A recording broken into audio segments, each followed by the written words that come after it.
America రాజకీయాల్లో ఒక కీలక పరిణామం చోటు చేసుకుంది. అమెరికా ఇంటెలిజెన్స్ చీఫ్ తులసి గబ్బార్డ్ తన పదవికి రాజీనామా చేశారు. ట్రంప్ ప్రభుత్వంలో అత్యంత కీలకమైన బాధ్యతల్లో ఉన్న ఆమె హఠాత్తుగా ఈ నిర్ణయం తీసుకోవడం ఇప్పుడు సంచలనంగా మారింది. జూన్ 30, 2026 నుంచి ఆమె రాజీనామా అమల్లోకి రానుంది. అయితే ఆమె రాజీనామా వెనుక బలమైన వ్యక్తిగత కారణాలున్నట్టుగా తెలుస్తోంది.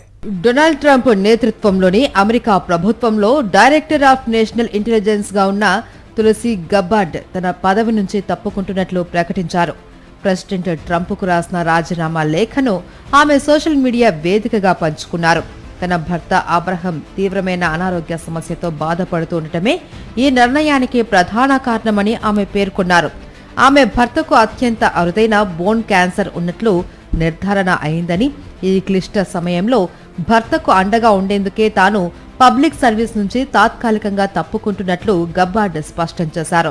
గత ఏడాదిన్నర కాలంగా దేశంలోని 18 ఇంటెలిజెన్స్ ఏజెన్సీలను సమన్వయం చేస్తూ గబ్బార్డ్ కీలక పాత్ర పోషించారు. అయితే ఇరాన్, వెనెజులా వ్యవహారాలలో ట్రంప్ వ్యూహాలతో ఆమె కొంతకాలంగా విభేదిస్తున్నట్లు, తెర వెనుక కొంత అసంతృప్తిగా ఉన్నట్లు కూడా అంతర్జాతీయ మీడియాలో కథనాలు వస్తున్నాయి. ఏదేమైనా ట్రంప్ కేబినెట్ నుండి ఇటీవలి కాలంలో తప్పుకున్న 4వ మహిళా నేతగా తులసి గబ్బార్డ్ నిలిచారు. తులసి గబ్బార్డ్ సేవలను కొనియాడిన ప్రెసిడెంట్ ట్రంప్ ఆమె అద్భుతమైన పనితీరు కనబరిచారు అని ప్రశంసించారు.